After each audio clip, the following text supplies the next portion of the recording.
இயேசு யாரை குறித்து அதிகமாக கவலைப்படுகிறார்? நம்மை குறித்து. எப்படி? ஒரு வசனத்தை வாசிக்கலாம்.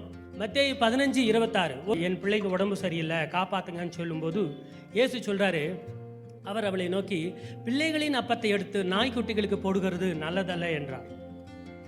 அதாவது பிள்ளைகளுக்கு போடுகிற சாப்பாடு, பிள்ளைகளுக்கு போடுகிற நன்மையை எடுத்து ஒரு நாய்க்குட்டிக்கு போடுறது நல்லதல்ல. இது ஒரு உவமையாக நம்ம பார்க்கணும். இந்த இடத்துல பிள்ளைகள் சொன்னால் யார்?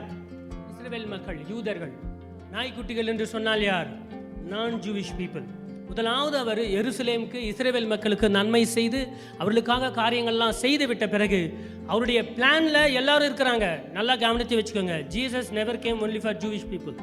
இயேசு கிறிஸ்து யூதர்களுக்காக மாத்திரமல்ல, உலக ஜனங்கள் எல்லாருக்காக வந்தார். சகல நாடுகளிலும், சகல ஜாதிகளிலும், சகல இனத்தார்களிலும் இருந்து பரலோகத்திலே அவரை தொழுது கொள்ளும் நாள் வரும். எல்லா மக்களுக்காக வந்தார். ஆனால் அவர் ஊழியம் செய்கிற நேரத்தில் முதலாவது அவர் என்ன பண்ணாரு? இஸ்ரவேலுக்காக சுவிசேஷத்தை சொல்ல வந்தார். அப்போ அந்த அம்மா கேட்கும்போது அவர் சொல்றாரு, பிள்ளைகளின் அப்பத்தை எடுத்து நாய்க்குட்டிகளுக்கு போடுகிறது நல்லதல்ல.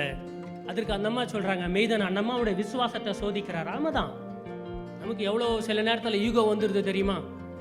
நன்மை பெற வந்து கூட ஈகோ காட்டுறோம் நம்ம. அந்த பெண் என்ன சொல்றாங்கன்னா, ஆமா தான், நான் நாய்க்குட்டி தான். இருந்தாலும் அவங்க ஓனர் சாப்பிட்ற மேஜையிலிருந்து விழுகிற துணிக்கைகள், அந்த துண்டு சாப்பாடோ ஏதோ இருக்கும் இல்லையா, அது நாய்க்குட்டி சாப்பிடுமேன்னு சொல்லும்போது இயேசுவின் இருதயத்தை அந்த பெண் கொள்ளை கொண்டாங்க. ஓ, முன் விருப்பத்தின்படியாக கடவுள் என்றார். அருமையார் தெய்வஜனமே. ஸோ இந்த இடத்துல அவர் எதை சொல்ல வருகிறார் அப்படின்னு பார்த்தீங்க அப்படின்னு சொன்னால், ப்ரியாரிட்டியை செட் பண்ணுறார். நாமும் என்ன செய்ய வேண்டும்? நம்முடைய ப்ரியாரிட்டியை, முக்கியத்துவத்தை செட் பண்ணோம். முதல் ப்ரியாரிட்டி மனுஷன், ரெண்டாவது ப்ரியாரிட்டி தான் மிருகங்கள்.